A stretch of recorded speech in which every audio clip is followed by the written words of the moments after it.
Hello, I'm Tim Beggins, president of Elk Trading Company. And today's top news for natural gas. Number one, Texas rain continues. We're looking at forecasts for at least the next 5 days, really inundating Texas with more and more rain.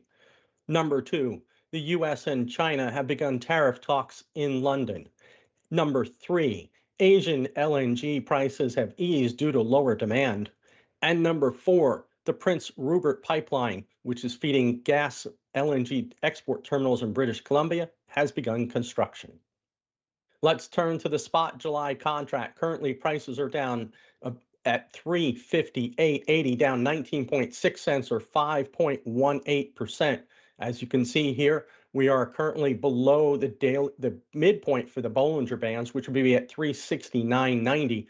We got as high overnight as 376.90, but had continued to fail as the weather forecasts have come in.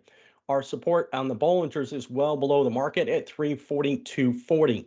Let's turn to the hourly chart. And currently, right now, using the pivots here, we are above pivot support at 358.20, but we are looking at the RSI. It does look that it is slightly oversold at this time, but we're trying to make a run for it right now, currently trading at 358.5, down almost 20 cents. So below that, and on the pivot support would be at 351.5. This is because rain. And let's take a look at the front to back spreads. As the front continues to fall, the front to back spreads have continued to widen. This is the Jan versus the July contract.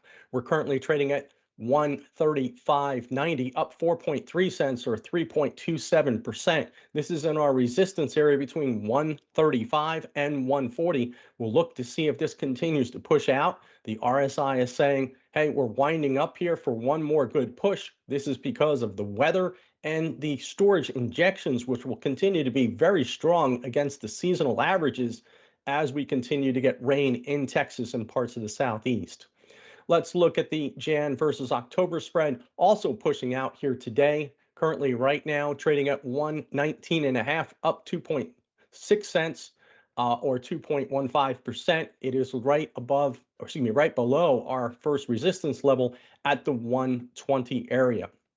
And here's the 8 to 14 day temperature outlook. It is above normal for the interior western parts of Florida, but near normal across the Ohio Valley, and looking over at the Tennessee Valley, over to parts of the mid-Atlantic and New England.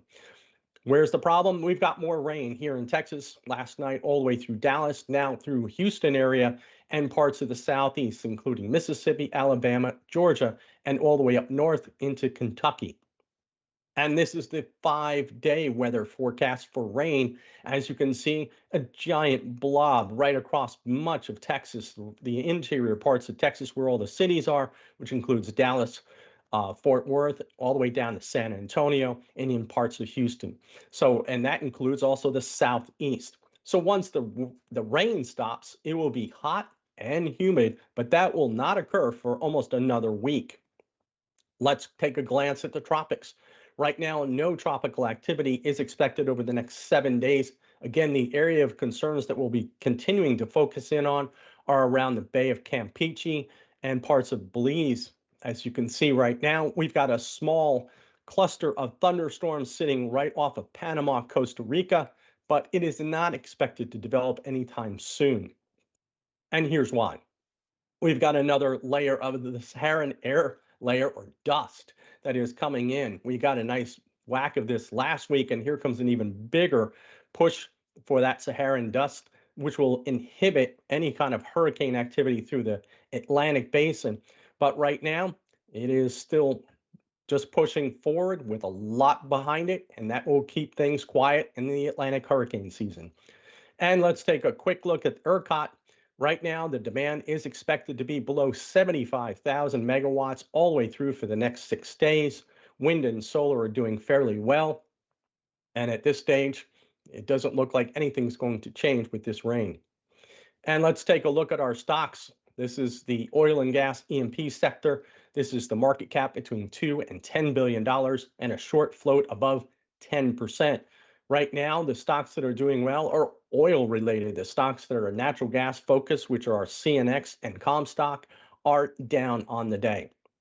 So again, recapping, with the rain, currently natural gas prices are trading at 3.59, down 19.4 cents or 5.13%. Let us know your thoughts in the comment section below. Please hit that like and subscribe button. Thanks for listening. We'll see you soon.